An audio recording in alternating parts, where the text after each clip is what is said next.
নমস্কার, Ramakrishna TV YouTube চ্যানেলের পক্ষ থেকে সকল মা বাবা দাদু দিদা ঠাকুমা ঠাকুর দাদা দাদা দিদি ছোট ছোট ভাই বোনদের জানাই অনেক অনেক ভালোবাসা, প্রীতি ও আন্তরিক শুভেচ্ছা। সবাই ভালো আছেন, ভালো থাকবেন। আমি আবারও চলে এসেছি শ্রী শ্রী রামকৃষ্ণ মিশনের স্বামী গীতানন্দ মহারাজজির লেখা ভাগবত কথা সম্পর্কে আলোচনা করতে। মধ্যখানে 3টি সপ্তাহ আলোচনা করতে পারিনি, কারণ একটু নানান রকম পারিবারিক সমস্যার মধ্যে ছিলাম। তার জন্য আমি সবার কাছে ক্ষমা চেয়ে নিচ্ছি। তো চলুন আমরা আবার শুরু করব। তো আমরা আজকে আলোচনা করব 32 নম্বর অধ্যায়, সূর্যগ্রহণ উপলক্ষে কুরুক্ষেত্রে যাদব ও গোপগণের মিলন, এবং সেখান থেকে আজকে আমরা আলোচনা করব পর্ব 1। এবং যারা যারা আমার আগের ভাগবত কথার আলোচনার ভিডিওগুলি দেখা মিস করেছেন, অবশ্যই আপনারা আমার রামাকৃষ্ণা টিভি ইউটিউব চ্যানেলে আসবেন এবং সেখানে আপনারা ভাগবত কথা প্লে লিস্টে গিয়ে আগের ভিডিও বা এপিসোডগুলো আপনারা দেখে নিতে পারবেন। তো চলুন শুরু করা যাক আজকের কথা। ভাগবতে রয়েছে যে শ্রীকৃষ্ণ 125 বছর পৃথিবীতে প্রকট ছিলেন। এই দীর্ঘ সময়ের মধ্যে প্রথম 11 বছর তিনি বৃন্দাবন লীলায় মেতেছিলেন। তারপরের 11 বছর কাটিয়েছেন মথুরায়। বাকি প্রায় 103 বছর তিনি দ্বারকায় অবস্থান করে পৃথিবীতে ধর্মরাজ্যের প্রতিষ্ঠা করেছেন এবং ভবিষ্যৎ মানবের জন্য তার জীবনরূপী ছাঁচটি রেখে গিয়ে যুগ যুগ ধরে মানুষের ধর্ম, অর্থ, কাম, মোক্ষ লাভের সহজ উপায় করে গেছেন। অক্রূর যখন শ্রীকৃষ্ণকে বৃন্দাবন থেকে মথুরায় নিয়ে যাচ্ছিলেন, তখন কৃষ্ণের আশু বিচ্ছেদের চিন্তায় কাতর হয়ে গোপীরা রথের চাকা ধরেছিলেন। উদ্দেশ্য কৃষ্ণকে মথুরায় যেতে দেবেন না, কিন্তু কালের অমোঘ বিধানে কৃষ্ণকে মথুরায় যেতে হয়েছিল। সেই সময় তিনি গোপীদের কথা দিয়েছিলেন যে শীঘ্রই আবার আসবেন। কংস বধের পর নন্দবাবা যখন কৃষ্ণকে ছেড়ে একাই অতি দুঃখে বৃন্দাবনে ফিরেছিলেন, সেই সময় কৃষ্ণ নন্দবাবাকে সান্ত্বনা দিয়ে বলেছিলেন যে জাতিদের একটা সুব্যবস্থা করে তিনি তাদের দেখতে বৃন্দাবনে যাবেন। বহু বছর কেটে গেছে, কিন্তু তার আর বৃন্দাবনে যাওয়া হয়নি। মাঝে একবার উদ্ধবকে পাঠিয়ে ব্রজবাসীর খবর নিয়েছিলেন মাত্র। তারপর ব্রজবাসীরা খবর পেয়েছিলেন যে কৃষ্ণ বহু দূরে দ্বারকায় গিয়ে রাজ্য স্থাপন করেছেন। সুতরাং কৃষ্ণের পক্ষে বৃন্দাবনে আসা সুদূর পরাহত। তবুও একদিন না একদিন কৃষ্ণের দর্শন পাবেন, এই আশায় বুক বেঁধে অতি কষ্টে ব্রজবাসীরা দিন যাপন করছিলেন। ভগবান শ্রীকৃষ্ণ ও বলরাম যখন দ্বারকায় বাস করছিলেন, সেই সময় একবার পূর্ণগ্রাস সূর্যগ্রহণ হবে জানতে পারলেন। সাধারণত সূর্যের পূর্ণগ্রাস হয় না।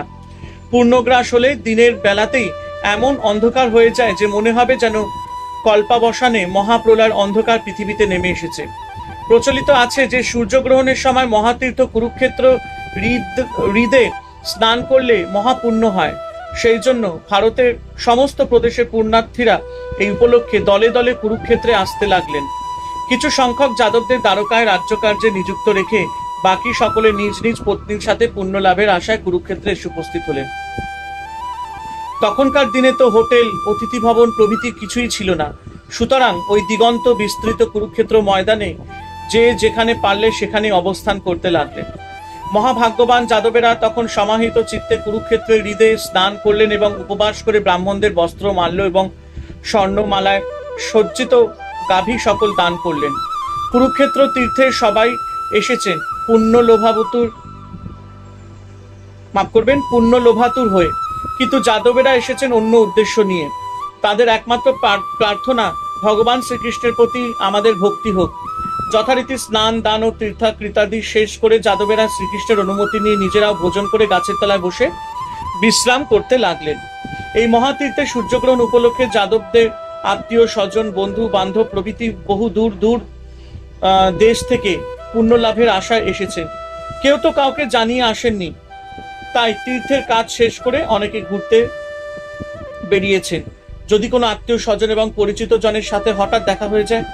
এইভাবে যাদবদের সাথে ভীষ্ম, দ্রোণ, ধৃতরাষ্ট্র, সব পুত্র, গান্ধারী, কুন্তী, সস্ত্রীক, পঞ্চপাণ্ডব, বিদুর, কৃপাচার্য, কুন্তিভোজ, বিরাট প্রভৃতি মুখ্য পুরুবংশীয় এবং অন্যান্যদের সাথে দেখা হলো। গোপরাজ নন্দ গোপ ও গোপীদের সঙ্গে নিয়ে এই উপলক্ষে কুরুক্ষেত্রে এসেছেন। তারা কিন্তু পুণ্যলাভের আশায় অথবা কৃষ্ণের প্রতি আমাদের ভক্তি হোক এইসব আকাঙ্ক্ষা নিয়ে আসেননি। তারা শুনেছেন যে যাদবদের নিয়ে কৃষ্ণ সস্ত্রীক এই মহাতীর্থে আসবেন। গ্রাম্য পরিবেশে অভ্যস্ত গোপ ও গোপীদের পক্ষে তো সুদূর দ্বারকায় গিয়ে কৃষ্ণকে দর্শন করা সম্ভব নয়। তারা ভাবছেন দিগন্ত বিস্তৃত কুরুক্ষেত্রের মাঠে কোনো রকমে দূর থেকে হলেও একবার যদি প্রাণ প্রিয় কৃষ্ণকে তারা দেখতে পান, এই আশায় তাদের বৃন্দাবন থেকে কুরুক্ষেত্রে টেনে এনেছে। শুধুই একবার কৃষ্ণকে দেখবেন। কৃষ্ণের অদর্শনে ব্রজবাসীদের স্বাস্থ্য ভেঙে গেছে। জীবনে তাদের কোনো উৎসাহ নেই, কিছু করবারও উদ্যম নেই। তারা কোনো রকমে বেঁচে আছেন কেবল একটি মাত্র আশা নিয়ে, একদিন তারা অবশ্যই কৃষ্ণকে পাবেন। এই বুক ভরা আশা নিয়েই তারা বহু কষ্টে কুরুক্ষেত্রে এসেছেন। কৃষ্ণকে দর্শন করে তারা দীর্ঘ দিনের হৃদয় সন্তাপ দূর হবে, তাদের বিরহ বেদনা অপহিত হবে, এই একমাত্র আশা। ব্রজবাসীদের তীর্থ স্নান কিংবা তীর্থক্ষেত্রের তেমন আগ্রহ নেই। তারা খুঁজছেন এই বিশাল জনতার মধ্যে কোথায় আমাদের কৃষ্ণ।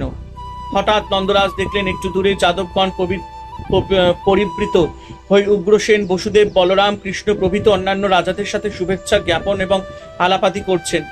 নন্দরাজ এবং ব্রজবাসীরা নিশ্চল হয়ে সেখান থেকে অপলক নয়নে কৃষ্ণকে দেখতে এবং তাদের কথাবার্তা শুনতে লাগলেন। ব্রজবাসীরা দেখলেন যে যাদবেরা এবং তাদের আত্মীয় স্বজনেরা বহুদিন পরে একে অপরকে দর্শন করে উৎফুল্ল হৃদয় এবং সহাস্য মুখে পরস্পরকে গাঢ় আলিঙ্গন করে আনন্দাশ্রু বিসর্জন করতে লাগলেন। তাদের শরীর রোমাঞ্চিত হতে লাগলো। আনন্দের আতিশয্যে তারা কিছুক্ষণ কোনো কথাই বলতে পারলেন না। স্ত্রী লোকেরাও পরস্পরকে দেখে সখীভাবে হাসতে হাসতে প্রেমাশ্রুপূর্ণ নয়নে একে অপরকে আলিঙ্গন করলেন।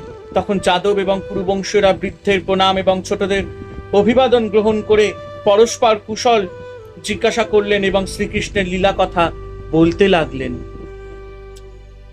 তখন কুন্তী দেবী অভিমান করে তার ভাই বসুদেবকে বললেন, হে ভ্রাত বসুদেব, আমি নিজেকে অত্যন্ত ভাগ্যহীনা বলে মনে করি, কারণ তোমরা অত্যন্ত সজ্জন হয়েও বিপদের সময় আমার কোনো সংবাদ দিচ্ছ না। যার দৈব প্রতিকূল তার সংবাদ আত্মীয়, বন্ধু, পুত্র, ভ্রাতা, এমনকি পিতা মাতাও নেয় না। দৈবই আমার প্রতি বিরূপ, তোমাদের আর কি দোষ? বসুদেব বলছেন, হে আমার স্নেহের বোন কুন্তী, আমরা তো সামান্য মানুষ, দৈবের ক্রীড়ার পুতুল, আমাদের প্রতি দোষারোপ করো না। জানো তো মানুষ ভগবানের ইচ্ছাতেই সব কাজ করে এবং করতে বাধ্য হয়। হে ভগিনী, আমরা কংসের অত্যাচারে নানা দিকে চলে গিয়েছিলাম, এখন দৈবের অনুগ্রহে আবার স্বস্থানে ফিরে এসেছি। সুতরাং তখন তোমার সংবাদ নেওয়ার কিংবা তোমাকে কোনো প্রকার সাহায্য করার সামর্থ্য আমাদের ছিল না। অতএব আমাদের প্রতি দোষারোপ করা তোমার উচিত নয়। সুখদেব বললেন, হে মহারাজ পরীক্ষিত, যুধিষ্ঠিরের অনুগত যেসব রাজারা পত্নীদের সাথে কুরুক্ষেত্র তীর্থে এসেছিলেন, তারা শ্রীকৃষ্ণের সৌন্দর্য এবং ঐশ্বর্য দেখে অত্যন্ত বিস্মিত হয়ে বললেন, হে ভোজপতি, আহা, এই জগতে আপনাদেরই জন্ম সার্থক হয়েছে, কারণ আপনারা যোগীদেরও দুর্লভ ভগবান শ্রীকৃষ্ণকে সর্বদা দর্শন করেছেন। যার কীর্তি বেদে বিঘোষিত, যার পাদবিধত্ত গঙ্গাবাড়ি এবং বাক্যরূপ বেদশাস্ত্র জগৎকে পবিত্র করেছে, সেই ভগবান শ্রীকৃষ্ণের সাথে আপনারা সর্বদা কথাবার্তা বলেছেন, একত্রে ভোজন, উপবেশন, শয়নাদি করছেন। সুতরাং আপনাদের মতো ভাগ্যবান জগতে আর কে আছে? সুখদেব মহারাজ পরীক্ষিতকে বলছেন, রাজারা যখন যাদবদের কাছে এইভাবে কৃষ্ণের গুণকীর্তন করছিলেন, সেই সময় যাদবেরা হঠাৎ দূরে নন্দরাজকে দেখতে পেলেন। নন্দরাজ এবং ব্রজবাসীদের দর্শনের জন্য যাদবেরা বহুদিন থেকে উৎকণ্ঠিত ছিলেন। মথুরায় কংসবধের সময় সেই কবে নন্দাদি গোপদের সাথে তাদের দেখা হয়েছিল, তারপর আর তাদের সাথে দেখা হয়নি। এই অদ্ভুত পরিবেশে অকস্মাৎ তাদের দেখে যাদবেরা সঙ্গপ্রাপ্ত ব্যক্তির মতো আনন্দে লাফিয়ে উঠে তাদের আলিঙ্গন করলেন।